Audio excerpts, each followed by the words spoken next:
Sometimes the truth doesn't come from the person you love. Sometimes it comes from someone watching from the outside. But later I understood he wasn't guessing. He already knew something I didn't. The first time my neighbor said something about my wife, I thought he was just making conversation. Nothing more. It happened on an ordinary Thursday evening. I had just come home from work, tired but relieved the week was almost over. The street was quiet, the way it usually was at that hour. A few porch lights were already on, and somewhere down the block, someone was mowing their lawn too late in the day. I remember noticing how normal everything felt. Mark, my neighbor from across the street, was standing near his mailbox when I pulled into the driveway. He lifted his hand and nodded. "Long day?" he asked. "Always," I said, stepping out of the car. Mark smiled in that calm, slightly distant way he always did.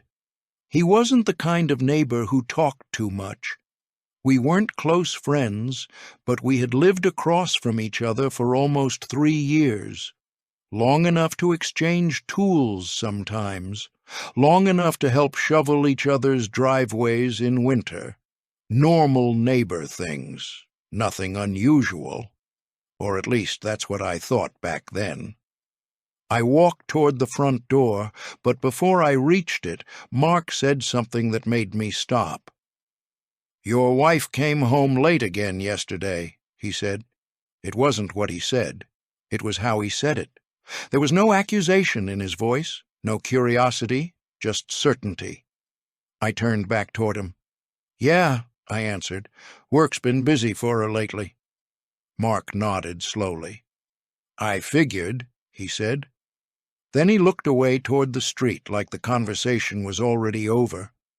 It should have ended there, and honestly, at the time, it did, because my wife Emily worked late sometimes. That wasn't new. She managed a small office downtown, and her schedule changed depending on deadlines, meetings, and staffing problems. It wasn't unusual for her to come home after me once or twice a week, so I didn't think about it. Not really. Inside the house, Emily was already in the kitchen when I walked in. She was standing at the counter, still wearing her work clothes, cutting vegetables like she always did when she got home before I did. "You're early," I said. She looked over her shoulder and smiled. "They canceled the last meeting," she answered. "I got lucky." Her tone was relaxed, natural, normal. I remember watching her for a second longer than usual, though I didn't understand why at the time. There was nothing strange about her behavior, nothing different in the way she moved or spoke. If anything, she looked tired. We ate dinner together, talked about work, talked about groceries, talked about a movie she wanted to watch that weekend. Everything felt exactly the same as always. Later that night, while we were sitting on the couch, Emily rested her head on my shoulder the way she had done 100 times before. "I might be late again tomorrow," she said quietly. "Another meeting?" I asked. "Yeah," she replied. "End-of-month stuff." I nodded. "No problem." She smiled and squeezed my hand. Simple, routine, ordinary. But the next evening, when I came home again, Mark was outside. This time he wasn't near his mailbox. He was standing closer to my driveway, waiting. I noticed it immediately. "Hey," I said. He didn't answer right away. Instead, he looked toward my house first, then back at me. "You working late tomorrow?" he asked. The question felt strange. "Why?" I said. Mark hesitated, just for a second. Then he shrugged slightly. "Just wondering," he said. "Thought I saw someone here earlier today." I frowned. "Someone?" "Yeah," he replied calmly. "A car I didn't recognize." Something about the way he said it made the air between us feel heavier than before. "What kind of car?" I asked. Mark didn't answer immediately this time. Instead, he looked at me carefully, like he was deciding whether to say something he wasn't supposed to say. "I've seen it more than once," he said finally. For a moment, I honestly thought Mark was joking, not because what he said was funny, but because it didn't make sense. "What do you mean you've seen it more than once?" I asked. Mark shifted his weight slightly, still standing near the edge of my driveway. He didn't look uncomfortable. He didn't look nervous either. If anything, he looked like someone who had already decided he had said too much. "A gray sedan," he said. "Mid-size, not new. Parks near your house sometimes." "Near the house?" I repeated. He nodded. "Yeah." I waited for him to say more. He didn't. Instead, he looked back toward the street again like he expected traffic to appear at any moment, even though our neighborhood was almost always quiet at that hour. "You sure it wasn't just someone turning around?" I asked. "Maybe," he replied. But the way he said maybe didn't sound like maybe. It sounded like no. "How long have you been seeing it?" I asked. Mark hesitated again. "A few weeks," he said. Something inside my chest tightened. "A few weeks?" He gave a small shrug. "I notice things," he said simply. That answer stayed with me longer than anything else he said that evening. I notice things. At the time, I didn't know why those words bothered me so much. Maybe because they sounded like a warning, or maybe because they sounded like the beginning of something I didn't want to understand yet. "You didn't see who was driving?" I asked. "No," he said. "Windows were tinted." That didn't help. It made everything worse. I forced a small laugh. "Probably someone visiting the neighbors," I said. "Happens all the time." "Maybe," Mark replied again. There was that word again. Maybe. Except he still didn't sound like he believed it. "Well," I said, stepping toward my front door, "thanks for letting me know." He nodded once. "No problem." But he didn't move right away. I opened the door and stepped inside, expecting the feeling to disappear as soon as I crossed the threshold of the house. It didn't. Emily was already home again.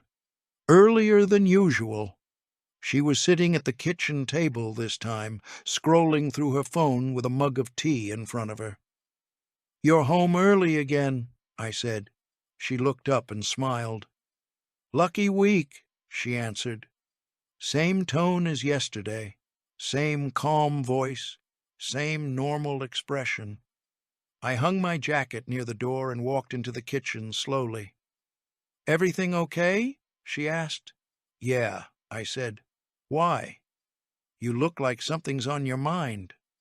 I almost told her, not because I suspected anything, just because it felt natural to mention it. "Mark saw a strange car near the house." That's what I almost said. But something stopped me. Maybe it was the way Mark had spoken, or maybe it was the way Emily was watching me carefully now. "Nothing," I said instead. "Just work." She studied my face for another second before nodding. "Okay." Then she reached for her tea again. Conversation over, at least on the surface. That night, after dinner, Emily went upstairs earlier than usual. She said she had emails to finish.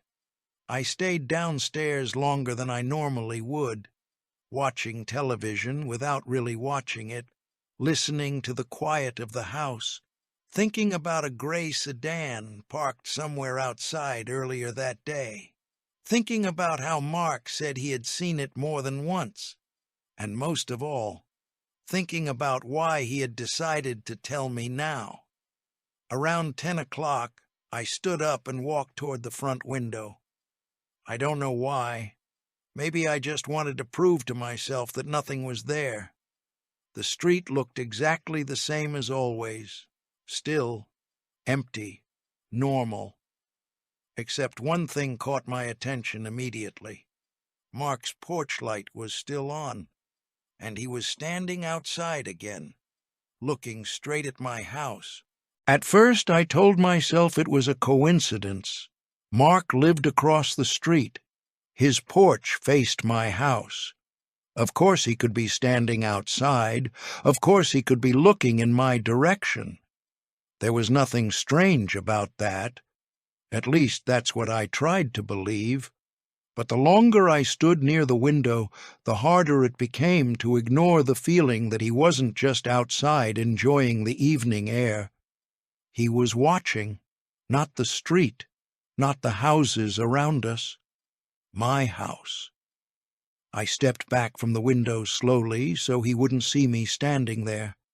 That was the moment something changed inside me. Until then, everything Mark had said could still be explained. A strange car, a misunderstanding, a neighbor being overly observant. But now it felt different. Now it felt intentional. I waited another minute before walking upstairs. Emily was still in the bedroom when I entered. She was sitting on the edge of the bed with her laptop open, typing quickly. The screen reflected softly across her face. "You're still working?" I asked. "Just finishing something," she said without looking up. Her voice sounded normal. Everything about her sounded normal. I stood there for a second longer than necessary. "Emily," I said. She paused. "Yeah? Has anyone been by the house recently, while I was at work?" She looked up immediately. "No," she said, too quickly. The answer came before she even had time to think about it. "Why?" she asked. "I don't know," I said. "Mark mentioned seeing a car earlier." Her expression didn't change. "What kind of car?" she asked. "I didn't ask," I said. That wasn't true, but I wasn't sure why I lied. She watched me carefully. "Probably someone visiting next door," she said. Same explanation I had given Mark. Same calm tone. Same certainty. Except now it sounded rehearsed. "Yeah," I said. "Probably." She returned to her laptop. Conversation over again. Or at least she thought it was. Later that night, after she fell asleep, I stayed awake longer than usual. I kept replaying the conversation in my head, the speed of her answer, the way she didn't ask anything else, the way she didn't seem surprised. It wasn't enough to accuse anyone of anything, but it was enough to make me uncomfortable. Sometime after midnight, I got out of bed quietly. I didn't even know why I was doing it until I found myself walking downstairs again. The house was completely silent. I stood near the front door for a moment before opening it slowly. The air outside was colder than I expected. The street was empty, except for one thing. A gray sedan was parked halfway down the block. Not directly in front of my house, not close enough to look obvious, but close enough to see clearly from where I was standing. The engine wasn't running, the headlights were off, and someone was sitting inside, watching my house. I stood there for several seconds before the realization hit me. Mark hadn't been guessing, he had been warning me, and suddenly I understood something else. He hadn't told me everything he knew. I stood there longer than I should have, long enough to be sure I wasn't imagining things. The gray sedan didn't move. The person inside didn't move either. From where I was standing on the edge of the driveway, I couldn't see their face clearly. The street light behind the car created just enough shadow to hide everything except the outline of someone sitting in the driver's seat. Watching my house, watching my front door, watching me. For a second, I considered walking closer. just crossing the street, just asking a simple question. Can I help you? But something stopped me. Maybe it was the stillness of the car. Maybe it was the fact that whoever was inside hadn't turned away when I stepped outside. They knew I was there, and they stayed anyway. That felt wrong, so instead I stepped back inside and closed the door quietly. I didn't tell Emily, I didn't wake her up, and I didn't sleep much that night. The next morning everything looked normal again. The gray sedan was gone. The street looked empty, peaceful, exactly the way it always did. Emily left for work before I did. She kissed me on the cheek like she always did, grabbed her bag, and walked out the door without saying anything unusual. No hesitation, no strange behavior, nothing. If I hadn't seen the car myself, I might have convinced myself Mark had simply misunderstood what he saw. But now I knew better. That afternoon, I came home earlier than usual. I didn't tell Emily I would be home early. I didn't tell anyone. I just wanted to see something for myself. The house looked quiet when I pulled into the driveway. Everything seemed exactly the same as always, until I noticed Mark again. He was standing near his mailbox, waiting, like he had been expecting me. "You saw it last night," he said before I could even say hello. It wasn't a question. It was a statement. "Yes," I said. He nodded once. "I figured you would." "How long has it been coming here?" I asked. Mark didn't answer immediately this time. Instead, he looked toward my house again, then back at me. "A while," he said finally. "How long is a while?" "Since before winter." Before winter, that meant months. "You should have told me sooner," I said quietly. Mark's expression changed slightly. "I tried," he said. I frowned. "What do you mean?" He hesitated again. Then he said something that made my stomach tighten. "I thought you already knew." "Knew what?" I asked. Mark looked at me carefully, like he was measuring whether I was ready to hear what he was about to say. "That your wife wasn't always alone when you were at work." The words landed harder than I expected, not because they were loud, not because they were dramatic, but because they sounded like something he had been carrying for a long time. "You saw someone go inside?" I asked. "Yes," he said. "How many times?" "Enough times to notice it wasn't random." I felt my chest tighten. "Did you see who it was?" Mark shook his head slowly. "No," he said, "but I saw them leave." "When?" "Usually before you got home." Something inside me shifted in that moment. Not anger, not yet. Something heavier than that. "Why didn't you tell me directly?" I asked. Mark looked toward my front door again, then back at me. "Because I wasn't sure it was my place," he said. I understood that. Neighbors don't usually say things like that. Neighbors don't usually interfere, unless they believe something is already wrong. "There's something else," Mark added. His voice was quieter now. "What?" I asked. He hesitated one last time before answering. "The person who comes to your house." He paused. "They don't always arrive after your wife does." For a second, I wasn't sure I understood what Mark meant. "They don't always arrive after your wife does?" He nodded. "Sometimes they're already inside before she gets home." The words didn't make sense at first. "How is that possible?" I asked. Mark looked toward my house again before answering. "I don't know," he said, "but I've seen it happen more than once." Something about that detail changed everything. Until that moment, I had been trying to explain the situation in ways that still felt ordinary. A visitor, a coworker, someone stopping by unexpectedly. But this was different. Someone being inside my house before Emily even arrived meant only one thing. They had access, a key, or permission, or both. "You're sure?" I asked. Mark nodded without hesitation. "Yes." That certainty stayed with me longer than anything else he had said so far. "Why didn't you say that before?" I asked. He exhaled slowly. "Because I hoped I was wrong." I didn't answer. Instead, I looked at my front door.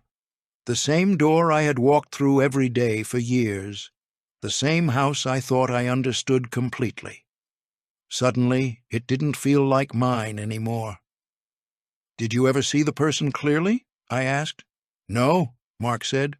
"Always a jacket, always moving quickly, head down. Man or woman?" "I think a man." Think, not know. But think was enough. "When was the last time you saw him?" I asked. Mark didn't even have to think. "Yesterday afternoon," he said. "Yesterday, while I was at work, while Emily told me she had meetings, while everything was supposed to be normal." "Are you sure he went inside?" I asked. "I watched him use the front door," Mark replied. That answer hit harder than anything else. The front door, not the side entrance, not the backyard, the front door. Like he belonged there, like he had done it before, like he expected no one to question it. "Did he leave before Emily came home?" I asked. Mark shook his head. "No." That single word changed something inside me. "No? He left later," Mark said carefully. "Later when?" "After dark." After dark meant after I was already home. After dinner. After we were sitting on the couch together. After Emily rested her head on my shoulder and told me she had another long week ahead. "You're saying he was still inside the house while I was there?" I asked quietly. Mark didn't answer right away. Instead, he looked at me the way people look at someone who is just beginning to understand something difficult. "I'm saying I saw him leave your house last night," he said. "Last night. The same night I stood at the window watching Mark's porch light. The same night I saw the gray sedan parked halfway down the block. The same night I thought someone inside that car was watching my house. Maybe they weren't watching the house at all. Maybe they were waiting for someone to come back out." My hands felt colder than they should have. "There's no other exit," I said slowly. "There's the back door," Mark replied. "No," I said, "there isn't." He frowned slightly. "What do you mean?" "I locked it yesterday morning," I said. And then I understood something that made everything worse. Someone inside my house didn't need the back door, because they already had a key to the front one. That night I didn't say anything to Emily. Not because I trusted her, not because I didn't believe Mark, but because I needed to understand what was happening before I asked questions I wasn't ready to hear answers to. So instead, I waited. The next morning I left for work at the same time as always. Same routine, same goodbye, same kiss on the cheek. Emily smiled the way she always did. "Don't forget we're visiting my parents this weekend," she said as she picked up her bag. "I won't," I answered. Nothing about her voice sounded different. Nothing about her behavior looked unusual, and somehow that made everything worse. Because if Mark was right, then she was hiding something extremely well. I didn't go to work that day. Instead, I drove around the block twice before parking 3 streets away where my car wouldn't be visible from the house. Then I walked back slowly, carefully, quietly. The street looked empty, peaceful, exactly the way it always did, except Mark was outside again. This time he didn't say anything when he saw me walking toward him instead of driving away. "You stayed," he said quietly. "Yes." He nodded once. "You're doing the right thing," he replied. "Did you see him today?" I asked. "Not yet," he said. "But if he comes, it'll be soon." Soon. That word stayed in the air longer than either of us expected. I walked to the side of my house and stood near the fence where I could see the front door without being visible from the street. Minutes passed, then more minutes. Nothing happened. For a moment I thought maybe today would be different. Maybe yesterday had been the last time. Maybe whatever Mark saw had already ended. Then I heard it. A car engine. Slow, careful, deliberate. The gray sedan turned the corner and stopped exactly where Mark said it usually did. Halfway down the block. Not too close, not too far. Like someone who already knew where they were supposed to park. My chest tightened immediately. The driver stayed inside the car for almost a full minute. Then the door opened. A man stepped out. He wasn't tall. He wasn't dressed in anything unusual. Dark jacket, neutral colors, nothing that would make someone notice him twice. Except he walked straight toward my house, without hesitation, without looking around, like he had done it before. He reached the front door, and then something happened I wasn't prepared for. He didn't knock, he didn't ring the bell, he didn't wait. He unlocked the door and walked inside. My hands felt numb. My mind tried to explain what I was seeing. Friend, relative, delivery mistake, wrong address. Anything except the truth that was starting to form in front of me. Behind me, I heard Mark's voice again. Quiet, careful. "He always does that," he said. I didn't answer, because at that exact moment, the front door opened again, and Emily stepped outside. She looked directly at the man, smiled, and said something I couldn't hear from where I was standing. Then she stepped aside and let him back inside the house, like she had been expecting him. For several seconds I couldn't move. I stood near the side of the house, staring at the front door like my mind was still trying to catch up with what my eyes had already seen. Emily had opened the door. She had smiled at him, and she had let him inside, like it was normal, like it had happened before. Behind me, Mark didn't say anything. He didn't need to. Everything he had warned me about was already standing right in front of me. "I'm going in," I said quietly. Mark nodded once. "Be careful," he replied. I walked toward the front door slowly at first, then faster. By the time I reached the steps, my hands were already shaking. Not from anger, from something heavier, something closer to certainty. I opened the door. The house smelled exactly the same as it always did. Coffee, laundry soap, the faint scent of Emily's perfume. Nothing felt different, except everything was. I stepped inside and closed the door behind me quietly. At first, the house looked empty, silent, still. Then I heard voices, coming from the kitchen, Emily's voice, and another one, a man's voice, low, calm, familiar in tone, even though I had never heard it before. I moved closer slowly, stopping just before the corner that led into the kitchen. "I told you he leaves at the same time every morning," Emily was saying. "I know," the man replied. "I just don't like staying long." "It's fine," she answered softly. "We don't have much time anyway." Something inside my chest tightened. "We don't have much time. Not we don't have much privacy. Not we shouldn't be here. We don't have much time." That sentence sounded like routine, like planning, like something repeated more than once. I stepped forward. Emily turned first. Her face changed the moment she saw me. Not confusion, not surprise, something closer to fear. "What are you doing home?" she asked immediately. Her voice sounded sharper than usual. I didn't answer. Instead, I looked at the man standing beside the kitchen table.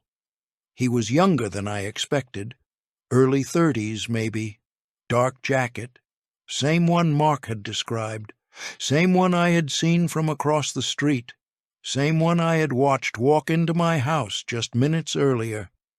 He didn't look nervous. He didn't look guilty. He just looked at me carefully, like he had been expecting this moment eventually. "Who is this?" I asked. Emily didn't answer right away. Her eyes moved between me and him. Then she said something that didn't make sense. "You weren't supposed to find out like this." The sentence landed harder than anything else she could have said. Not, "This isn't what you think." Not, "It's not what it looks like." Not, "Let me explain." You weren't supposed to find out like this. "Find out what?" I asked. My voice sounded calmer than I expected. Emily swallowed slowly. Then she looked at the man beside her, and for the first time since I had walked into the kitchen, he spoke directly to me. "My name is Daniel," he said. The way he said it felt wrong, too calm, too natural, too familiar. And then he added something that made the room feel smaller than it already was. "I think we need to talk. I think we need to talk." For a second, I honestly thought I had heard him wrong. Not because of what he said, because of how he said it. Like he belonged there. Like he had the right to stand in my kitchen and suggest a conversation inside my own house. "With me?" I asked. Daniel didn't look away. "Yes." Emily stepped forward slightly. "Please," she said quietly. "Just listen first." That word stayed in the air longer than anything else she had said.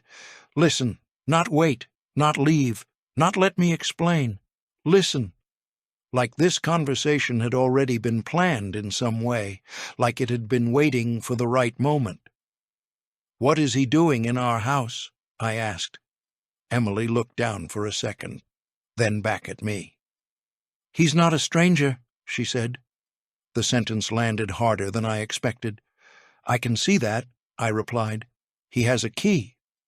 Daniel shifted slightly but didn't step back. Emily took a breath slowly. "He didn't take the key," she said. "I gave it to him." That answer made everything clearer, and worse. "How long?" I asked. Emily hesitated. Daniel answered instead. "About 4 months," he said. 4 months. 4 months of someone walking into my house while I was at work. 4 months of someone sitting in my kitchen. 4 months of someone standing exactly where he was standing now. "Why?" I asked. Neither of them answered immediately.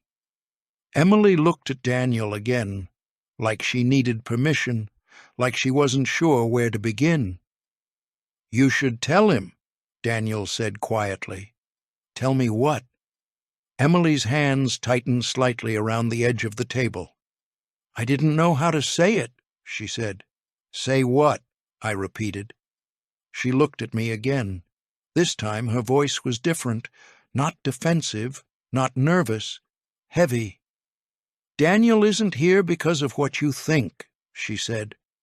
I didn't answer, because I wasn't sure what I thought anymore.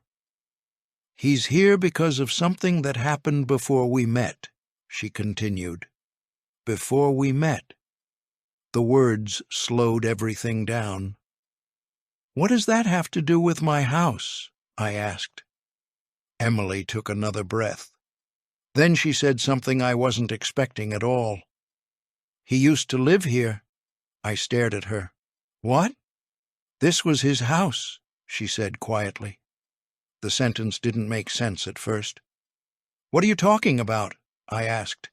Daniel spoke again. "My parents owned this place before they moved," he said. "Years ago." That still didn't explain anything. "So why are you here now?" I asked. Neither of them answered right away. Emily looked down again. Then she said something that changed the direction of the entire conversation. Because I asked him to come back. The silence after that sentence felt heavier than anything else in the room. "Why would you do that?" I asked slowly. Emily looked at Daniel once more, then back at me. "Because there's something inside this house," she said. "Something inside this house. Something you were never supposed to find. Something inside this house. Something you were never supposed to find." For a few seconds, no one spoke. The words didn't sound like an explanation. They sounded like the beginning of another secret. "What does that even mean?" I asked. Emily looked at Daniel again before answering, like she had done several times already. Not because she needed permission, but because whatever she was about to say clearly involved both of them. "It means there's something in this house that belongs to him," she said quietly. "To him?" I repeated. Daniel nodded once. "Yes." I looked around the kitchen automatically. Same cabinets, same walls, same table. Nothing looked different, nothing looked hidden, nothing looked like it belonged to anyone except us. "What could possibly still be here after all these years?" I asked. Daniel hesitated. Then he answered carefully. "My father hid something before they sold the house." The sentence landed strangely. Hidden something. "What kind of something?" I asked. Daniel didn't answer right away. Emily did. "Documents," she said. That made even less sense. "What documents?" Emily took a breath. "They're connected to the property," she said. "The property?" I repeated. Daniel stepped closer to the table. "My parents didn't leave this house because they wanted to," he said.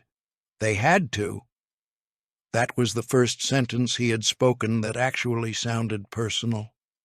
"What happened?" I asked. "There was a dispute," he replied. "Legal problems, financial pressure. Things moved fast. Too fast." Emily continued for him. "They believed something important was still inside the house when they left," she said. "And they just left it here?" I asked. "They didn't have time," Daniel answered. That explanation didn't feel complete. People don't leave important documents behind unless they have no choice. "Why didn't you come back earlier?" I asked. Daniel looked at the floor for a second before answering. "I couldn't," he said.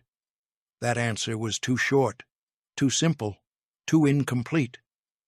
"Then why now?" I asked. Emily answered that question instead. "Because I found something," she said. The words made the room feel smaller again. "What did you find?" I asked. Emily looked toward the hallway, not toward Daniel, not toward me, toward the back of the house. "The storage space behind the stairs," she said quietly. I felt my chest tighten slightly. "There's no storage space behind the stairs," I said. Emily shook her head slowly. "There is," she replied. Daniel spoke again. "It's hidden," he said. "Hidden." That word changed everything. "Hidden where?" I asked. Emily's voice was almost a whisper now. "Behind the wall panel near the basement door." I stared at her. "We've lived here for 3 years," I said. "I know," she replied. "And you never thought to mention this before?" "I didn't know it existed before," she said. "Then how did you find it?" Emily hesitated. For the first time since I walked into the kitchen, she looked uncertain. "Because your neighbor told me where to look," she said. I froze. "Mark told you?" Daniel nodded. "He's the one who called me," he said. Everything suddenly felt different again. Mark hadn't been watching my house because he suspected something. He had been watching it because he already knew something, and he hadn't been warning me. He had been waiting for the right moment to tell me. There was only one question left that mattered now. "What exactly is hidden behind that wall?" For a moment, no one answered me. The question stayed there between us. "What exactly is hidden behind that wall?" Daniel looked at Emily. Emily looked at me. Then she said quietly, "I didn't open it." "You didn't open it?" I repeated. She shook her head. "I found the panel," she said, "but I didn't touch what was behind it." "Why not?" "Because it wasn't mine to open." Daniel stepped forward slightly. "It was my father's," he said. "He told me once there was something he never had time to come back for." "And Mark knew about this?" I asked. Daniel nodded. "He helped my parents when they moved," he said. "He saw where the panel was." Everything suddenly made sense in a way I hadn't expected. Mark hadn't been spying. He hadn't been watching my house because he suspected Emily. He had been watching it because he knew someone would eventually come back, because he knew something inside my house still mattered. "Then why didn't anyone tell me?" I asked. Emily answered that one. "Because we weren't sure what was inside," she said, "and we didn't want to scare you if it turned out to be nothing." Nothing. Except someone had been coming into my house for 4 months. Someone had a key. Someone had been standing in my kitchen while I was at work. "That's not nothing," I said quietly. "I know," she replied. There was silence again. Then Daniel spoke. "I didn't want to do this without you," he said. "That's why I kept asking Emily to tell you." I looked at her. She didn't deny it. "I didn't know how," she said.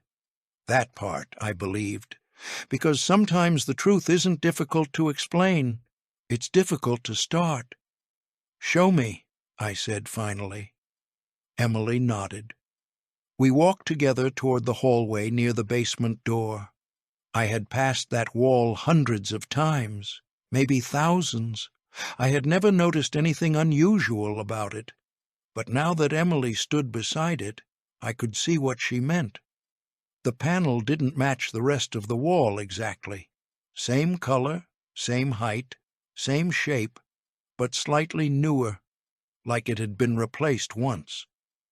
Daniel stepped closer and pressed gently along the edge. The panel moved, just enough to reveal a narrow space behind it. Inside was a small metal box. Nothing else, just the box. Daniel reached inside carefully and pulled it out. For a second he just held it, like something inside it mattered more than he expected. Then he opened it.